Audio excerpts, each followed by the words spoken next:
विजयनगर के राजा कृष्णदेवराय के दरबार में कलाकारों का बड़ा सम्मान था। उनके दरबार में संगीतकारों, गीतकारों, कवियों और नर्तकों का तांता लगा रहता था। वो सभी दरबार में अपनी अपनी कला का प्रदर्शन करते थे और इसके बदले उन्हें पुरस्कार दिया जाता था। महाराज किसी भी कलाकार को कोई भी पुरस्कार या धन राशि देने से पहले तेनालीराम से सलाह जरूर मांगते थे। उन्हें यह पता था कि तेनालीराम बुद्धिमान तो हैं ही, साथ में उन्हें कला की भी अच्छी पहचान है। तेनालीराम को मिलने वाले इस सम्मान से बाकी दरबारियों को जलन थी।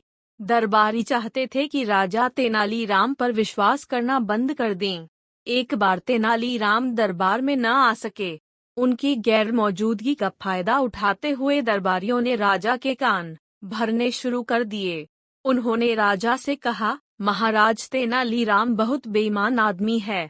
जिस भी कलाकार को उसे पुरस्कार दिलाना होता है, वो उससे पहले रिश्वत ले लेता है। इसलिए आप उससे इस विषय में सलाह लेना बंद कर दीजिए। 4-5 दिन तक तेनालीराम दरबार में नहीं आए तो दरबारियों ने फिर वही बात राजा से कही। सभी दरबारियों के बार बार कहने पर राजा को भी तेनालीराम पर शक हो गया। जब कुछ दिनों बाद तेनालीराम दरबार में उपस्थित हुए तो उन्हें महाराज कुछ उखड़े उखड़े दिखाई दिए। तेनालीराम ने देखा कि अब महाराज ने किसी को पुरस्कार देने से पहले उससे सलाह लेना बंद कर दिया है। यह देखकर तेनालीराम बहुत उदास हो गए। फिर एक दिन राजा के दरबार में एक गायन प्रतियोगिता का आयोजन किया गया। प्रतियोगिता खत्म होते ही तेनालीराम बोले, एक गायक के अलावा सबको इनाम मिलना चाहिए। लेकिन राजा ने तेनालीराम की बात टाल दी और बिल्कुल उल्टा व्यवहार किया। उन्होंने उसे गायक को इनाम देकर बाकी सबको खाली हाथ लौटा दिया। तेनालीराम के लिए ये बहुत अपमानजनक बात थी। सभी दरबारी तेनालीराम का यह अपमान देखकर बहुत खुश हुए। कुछ दिनों बाद दरबार में एक बहुत ही सुरीला गायक अपनी कला का प्रदर्शन करने के लिए आया। राजा की आज्ञा पाकर उसने गाना शुरू किया। उसकी आवाज और सुरताल बहुत मधुर थे। उस दिन उसने दरबार में एक से बढ़कर एक गीत गाए और पूरी राजसभा को भाव विभोर कर दिया। जब उसका गायन समाप्त हुआ तो तेनालीराम उस गायक से बोले, तुम्हारी आवाज बहुत मीठी है और मैंने ऐसे गीत अपने जीवन में कभी नहीं सुने।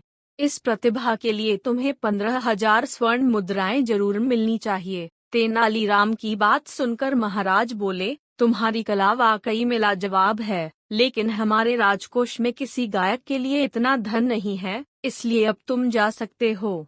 राजा की बात सुनकर गायक बहुत निराश हो गया और अपने वाद्य यंत्र समेटकर जाने लगा। तेनालीराम को उस प्रतिभावान गायक की दशा पर बहुत तरस आया। उन्होंने भरे दरबार में उस गायक को एक पोटली दे दी। यह देखकर दरबारी विरोध करने लगे। सभी एक स्वर में बोले कि जब राजा ने गायक को कुछ नहीं दिया तो तेनालीराम कौन होता है खैरात बांटने वाला। राजा को भी तेनालीराम की इस हरकत पर बहुत गुस्सा आया। उन्होंने सेवकों को आदेश दिया कि गायक से वो पोटली छीनकर मेरे पास लाओ। सेवक पोटली लेकर राजा के पास आए। राजा ने उस पोटली को खोला तो उसमें मिट्टी का एक बर्तन था। मिट्टी का बर्तन देखकर राजा ने तेनालीराम से सवाल किया कि ये बर्तन तुम गायक को क्यों देना चाहते हो। तेनालीराम बोले, महाराज, बेचारा यह गायक इनाम तो हासिल नहीं कर पाया, लेकिन कम से कम इस दरबार से खाली हाथ तो नहीं जाएगा। इस मिट्टी के बर्तन में वो तारीफ और वाहवाही भरकर ले जाएगा।